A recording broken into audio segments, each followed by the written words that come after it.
I will begin with my paper, so I can be silent after that.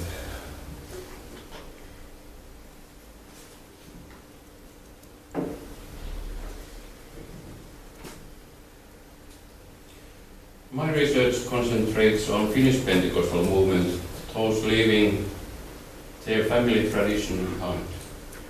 Pentecostal movement in Finland is the largest religious denomination outside Lutheran and Orthodox former state churches.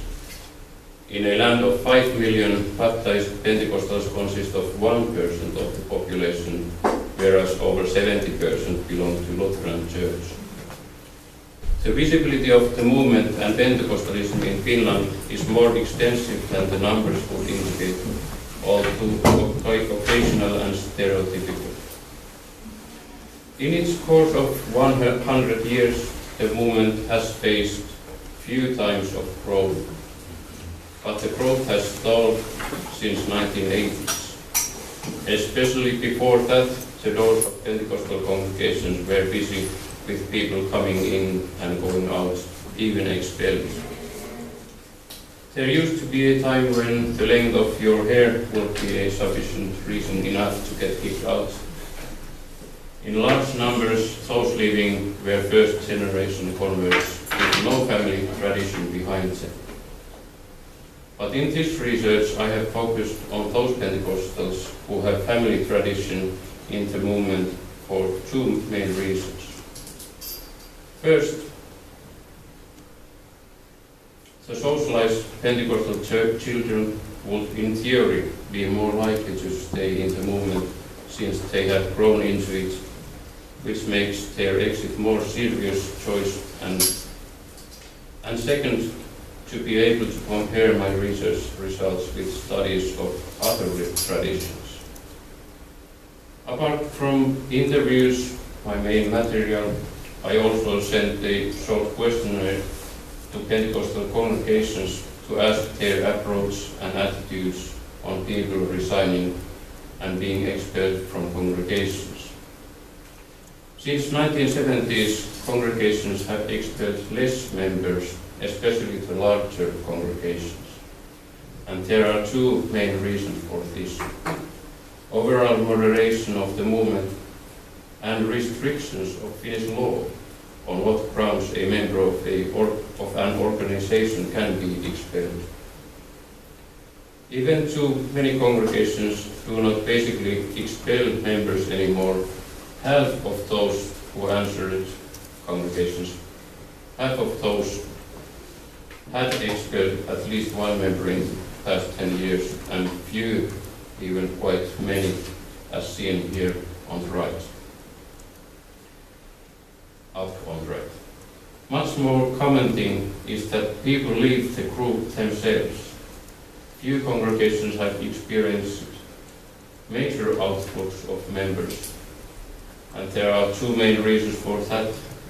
First, authoritarian leadership, and second, formation of new congregations, often through a schismatic division, which usually includes an authoritative figure or leadership on either side. There are multiple reasons for leaving Pentecostalism. Every person has their own stories and histories which comprise individual processes how they deal with their apostasy and alienation from family tradition. The theoretical approach from which I explain the overall destructive dynamics is embodied mind. The exit is foremost a realization of a difference between personal experiences and group culture, social story. The formation of knowledge of singular things and world realities altogether is dependent of our sensory world, how we see, feel and perceive our surroundings in interaction with the social and our surroundings. Since we do not perceive the world identically, there is an ongoing negotiation between actors. People tolerate many things to gain benefits and can justify their culture if experiences align enough with the group and social story. The dissonance that is not only an intellectual but emotional and social is felt as a pressure which may become intolerable, causing parting of ways. For example, a socialized Pentecostal who has been raised up as a humble, civilized, moderate, middle-class person might find traditional working-class Pentecostalism difficult to accept. Beyond the basic structure of human interaction and bodily dynamics of cultural field, we can also detect some usual suspects, most common nominators for this disruption in a specific group. For my informants, the major nominators have been a desire to be normal experiences of charisma, ecstatic phenomena, dualistic worldview of good and evil with personified devil, and experiences of disruption in the social field, such as double standards and use of power. The subjective social comparison between the Pentecostal group and others outside have enforced the felt dissonance and in some cases caused problems of self-esteem. Since the socialized members feel being moderate, normal, they also desire to be labeled as such. The Pentecostals have had a strong sectarian label and still in some circles do, in Finland, being a minority religion. Although this label does not have such merit anymore, it still lives in Pentecostal identity stories.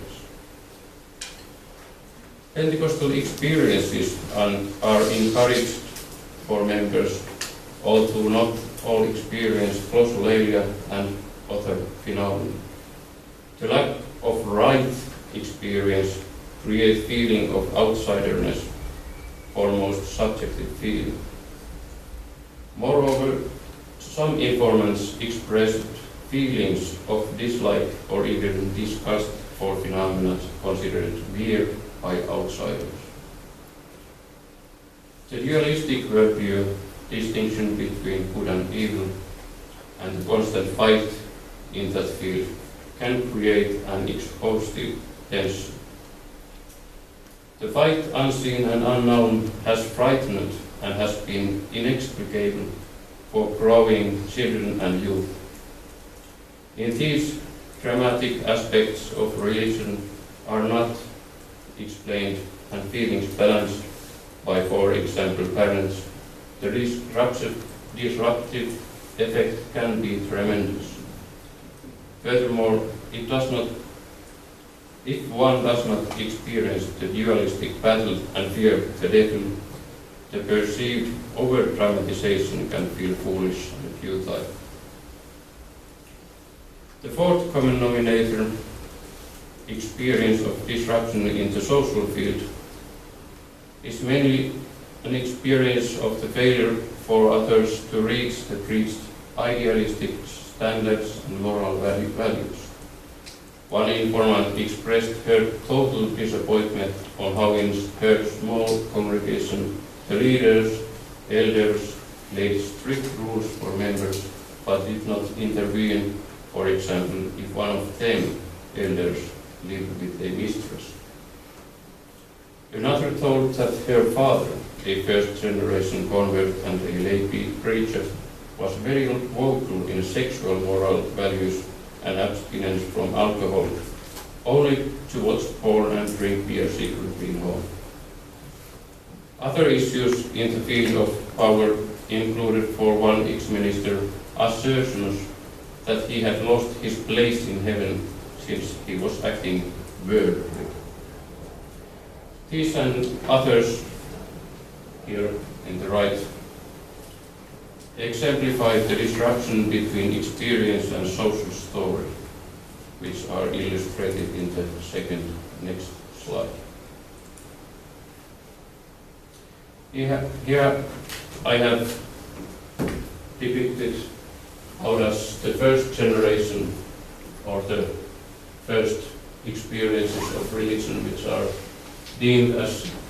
defined as religious, how they transform into social story, and in the end, the second and further generations which have not experienced those experiences, they are left with question marks, with unanswered questions, and if they cannot legitimize their experience with the social story, there is the disruption. The world moves and there are new experiences, and the previous tradition might seem outdated for the new generations.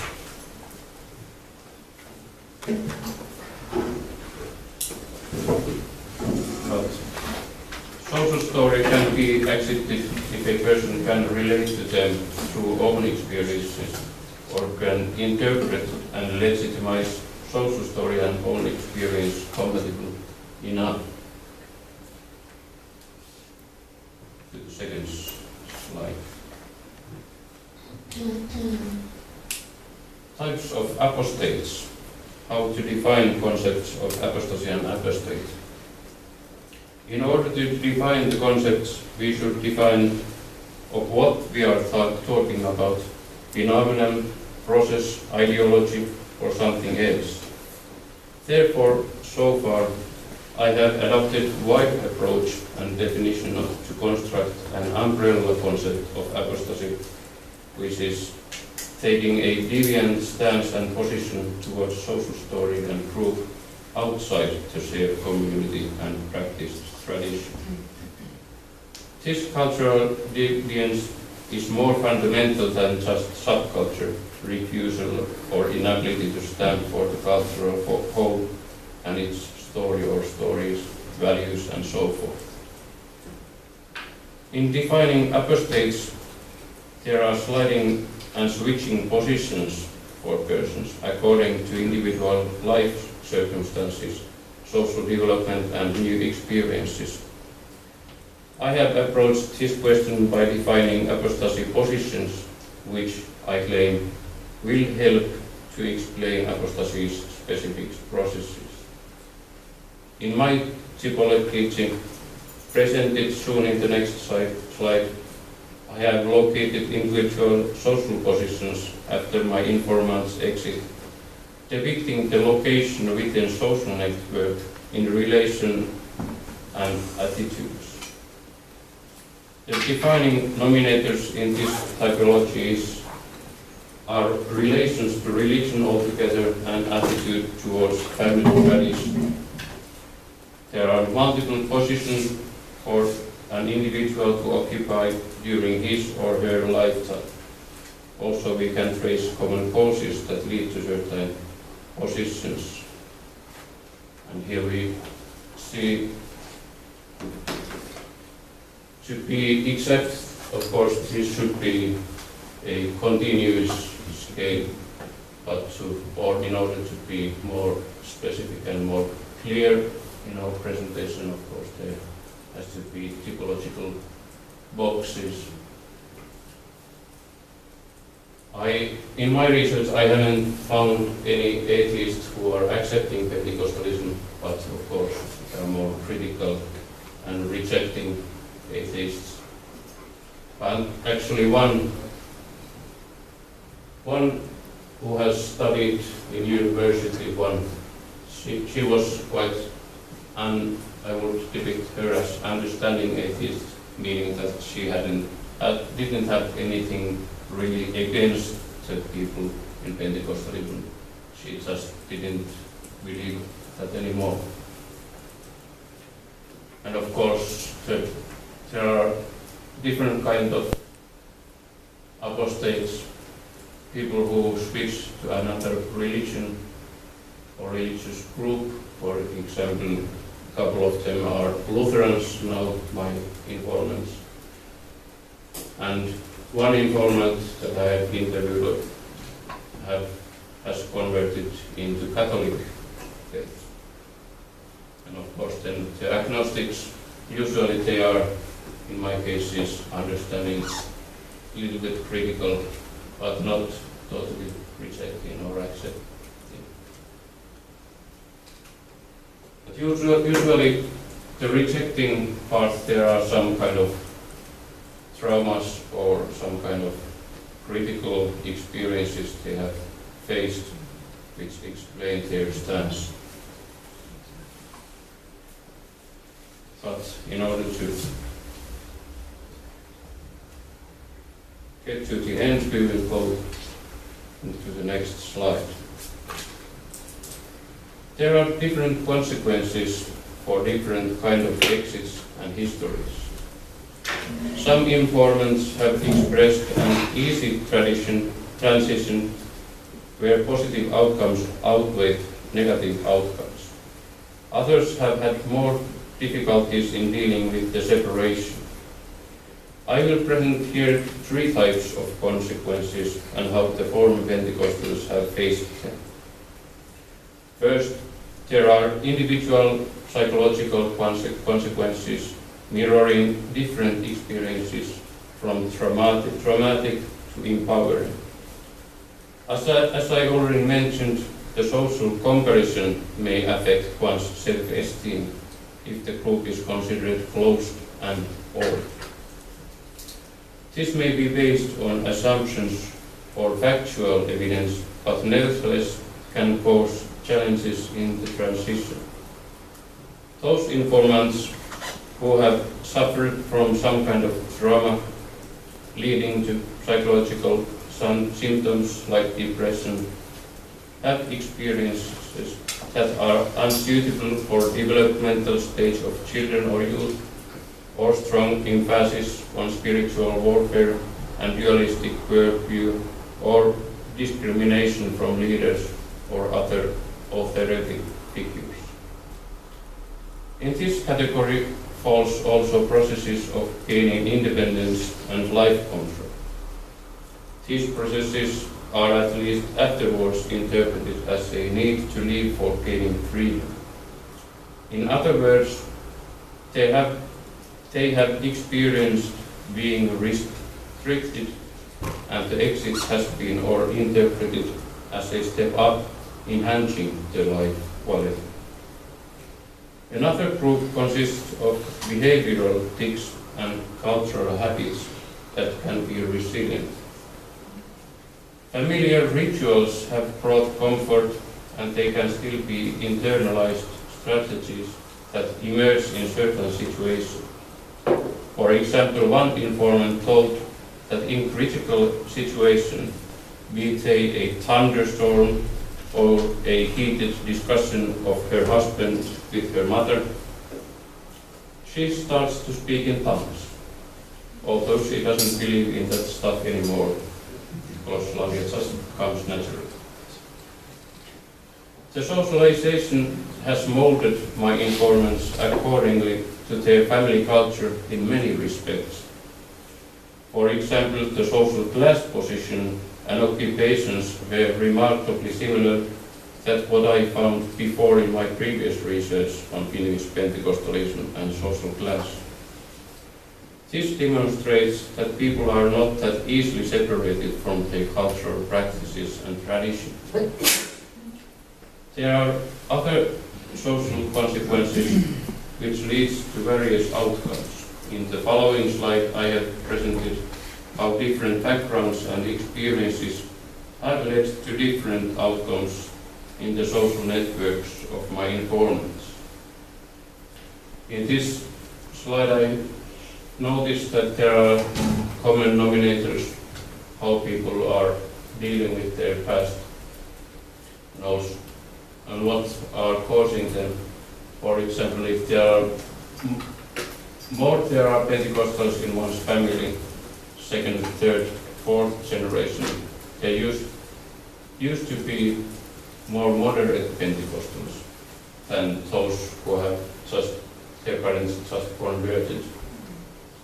So the effect is more negative in this side. And also the Pentecostal friends, childhood friends, can also be here in assistance to help, for example, this one survivor who had dramatic experiences, but she had peer support and shared experiences, so the coping for the social life after the exit was much more easier.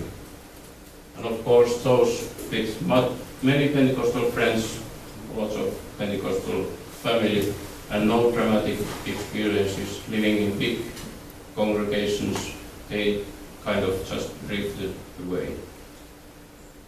Unlike some people in small congregations with radical, dramatic experiences, they might have suspicion or distrust for their past community. Coming to near end, or the end more, I will now talk about the discourses of exit.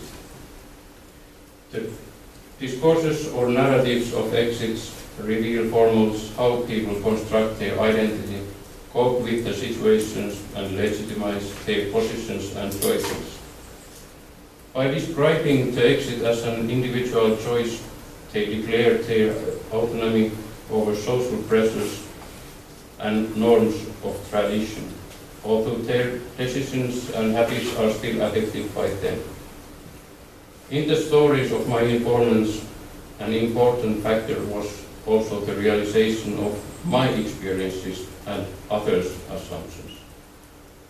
Since they had alienated from social stories, culture, beliefs, core worldview, and perceived reality and reality claims, discussion with Pentecostals after exit had no shared basis anymore.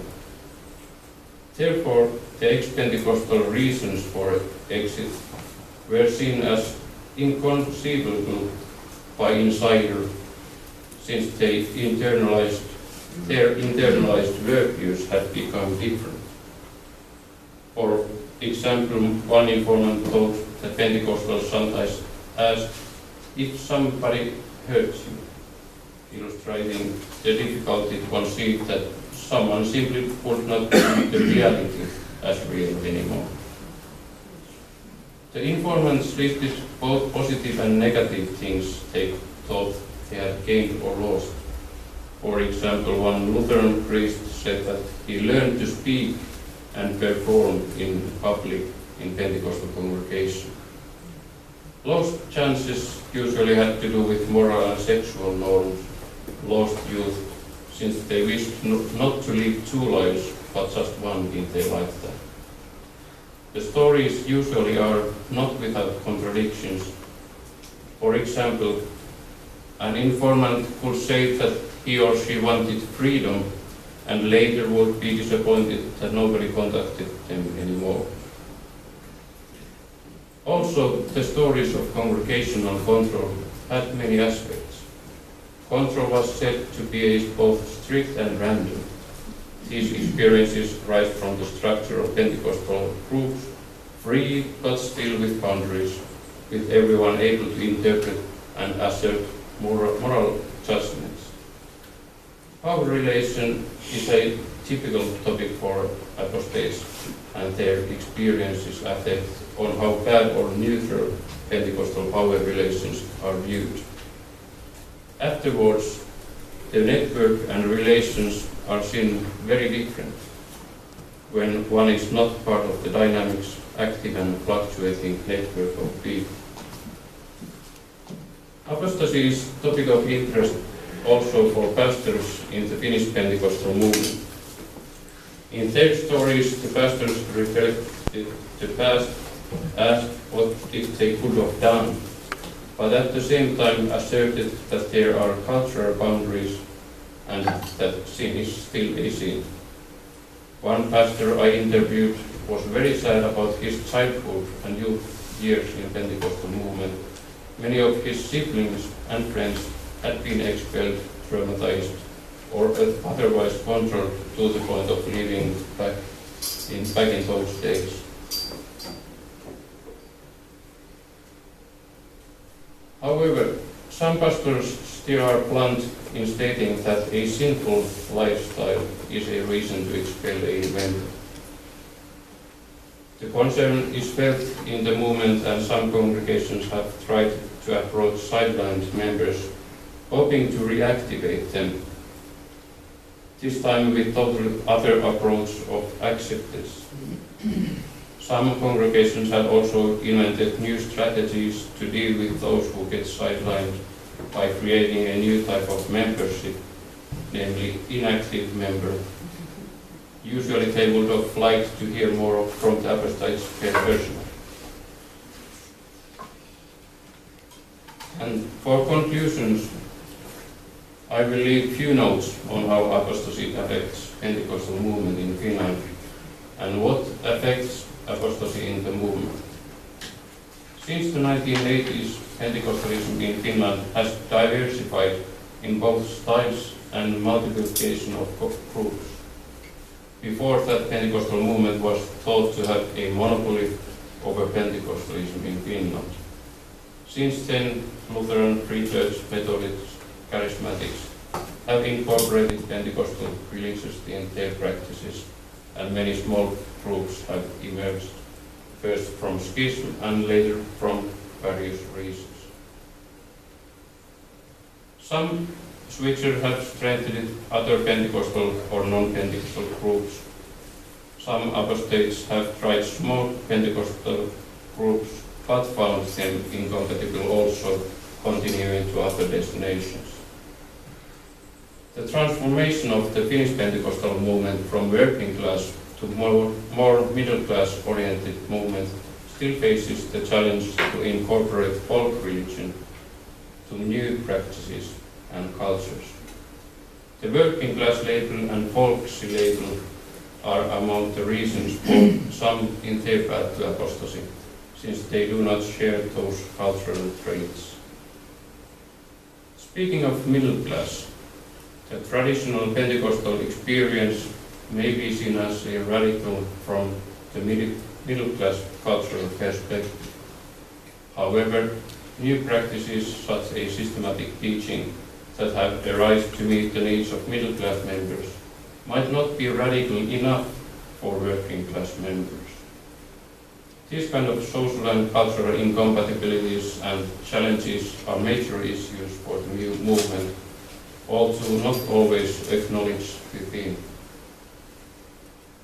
How useful are the theoretical models and explanations that I have drawn from my material when it comes to other traditions, other religions?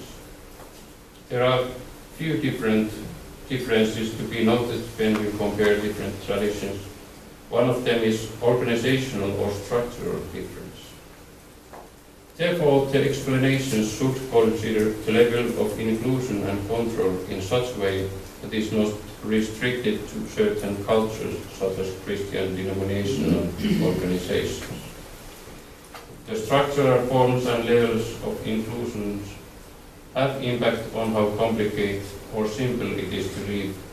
Do I just sign a paper, or do I renounce my family? One thing that I find useful in comparing apostasies in different traditions is concentrating in major individual and social transitions and disruptions. In Pentecostalism, the major transition important here is conversion.